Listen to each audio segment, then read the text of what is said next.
Salut chers amis en Jésus-Christ et bienvenue à notre méditation pour le vendredi de la deuxième semaine de l'Avent. L'Église nous propose la prophétie d'Isaïe chapitre 48e verset 17 à 19 et l'Évangile selon saint Matthieu chapitre 11 verset 16 à 19 que nous allons lire. En ce temps-là, Jésus déclarait aux foules: « À qui vais-je comparer cette génération? Elle ressemble à des gamins assis sur les places qui en interpellent d'autres en disant: « Nous vous avons joué de la flûte et vous n'avez pas dansé. Nous avons chanté des lamentations et vous ne vous êtes pas frappé la poitrine. » Jean est venu, en effet, il ne mange pas, il ne boit pas, et l'on dit, c'est un possédé. Le Fils de Dieu est venu, il mange et il boit, et l'on dit, voilà un glouton et un ivrogne, un ami des publicains et des pécheurs. Mais la sagesse de Dieu a été reconnue juste à travers ce qu'elle fait. Nous sommes face à une lecture qui affiche la jalousie face à une personnalité qui nous dépasse. C'est un exemple que nous voyons de nos jours et dans la vie courante. Lorsqu'une personne est en train de mener un style de vie qui nous contrarie, qui nous pose des défis, qui nous lance des défis, nous avons la tendance à le critiquer. Jean est venu comme un homme du désert, vivant de manière austère. Les gens disaient qu'il est possédé. Est-ce qu'il est possible d'avoir un homme qui ne mange pas, qui ne boit pas, qui s'éloigne de la foule, qui se retire au désert, comme si ils sont prêts à accepter toutes les personnes qui se mêlent, qui s'identifient avec les autres. Et Jésus est venu.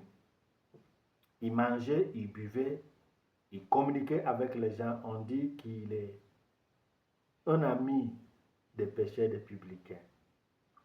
C'est quoi le problème? Le problème n'est pas dans l'acte. Le problème est dans la personne qui pose l'acte. Je me rappelle, il y a un confrère qui nous a dit que lorsqu'on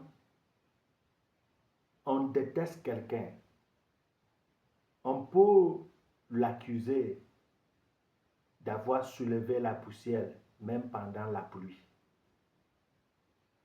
Il danse pendant la pluie, mais on l'accuse d'avoir soulevé la poussière.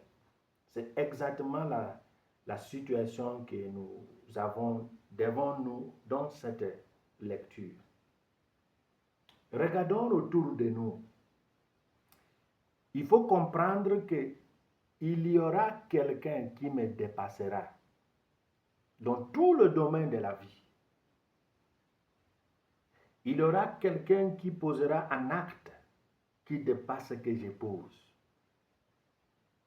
Comment acceptons-nous qu'une bonne chose vient d'une autre personne que je n'accepte pas, que je n'apprécie pas?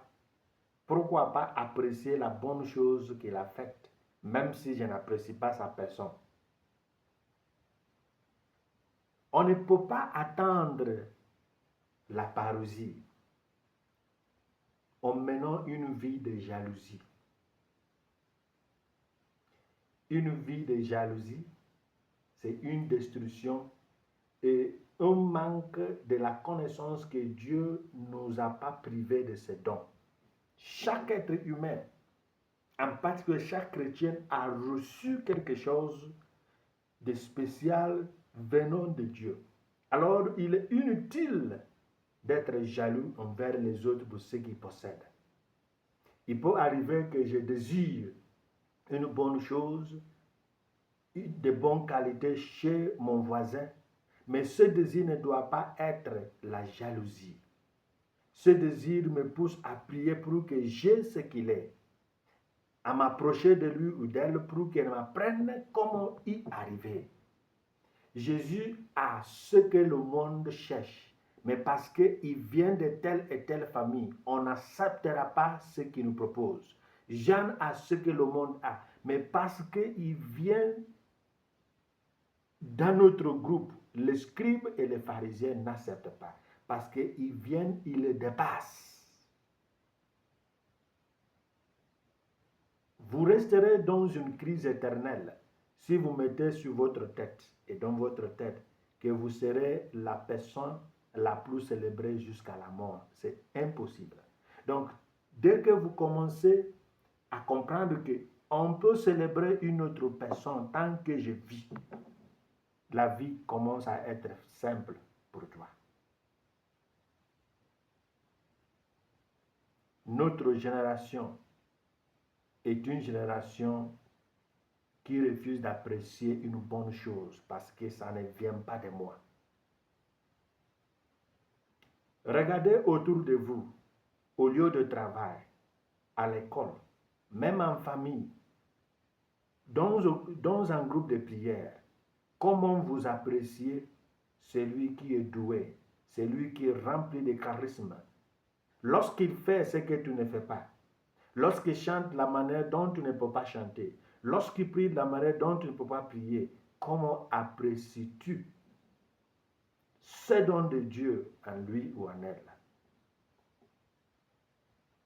La personne jeûne, tu dis que celui-là, il jeûne trop. Il dit qu'il ne jeûne plus, tu dis qu'il est charnel. Il ne sait même pas prier. Le problème n'est pas parce qu'il ne jeûne pas, ni parce qu'il jeûne. C'est parce que vous n'appréciez pas qui il est. On doit attendre le Messie en imitant le Messie. On ne peut pas attendre le Messie en faisant autre chose qui nous bénisse, qui nous donne la grâce pour échapper à la condamnation. La première lecture nous dit que ainsi parle le Seigneur ton serviteur, ton Rédempteur, Saint d'Israël. Je suis le Seigneur ton Dieu, je te donne un enseignement utile et je te guide sur le chemin où tu marches. Il dit, si seulement tu avais prêté attention à mes commandements, ta paix serait comme un fleuve, ta justice comme le fleuve de la mer. Ce qui veut dire, tout ce qu'il nous faut pour être content, pour être à l'aise, dépend de notre capacité à obéir aux commandements de Dieu. Et si je n'arrive pas à obéir et je vois celui ou celle qui obéit, une seule chose est simple, la jalousie et la colère.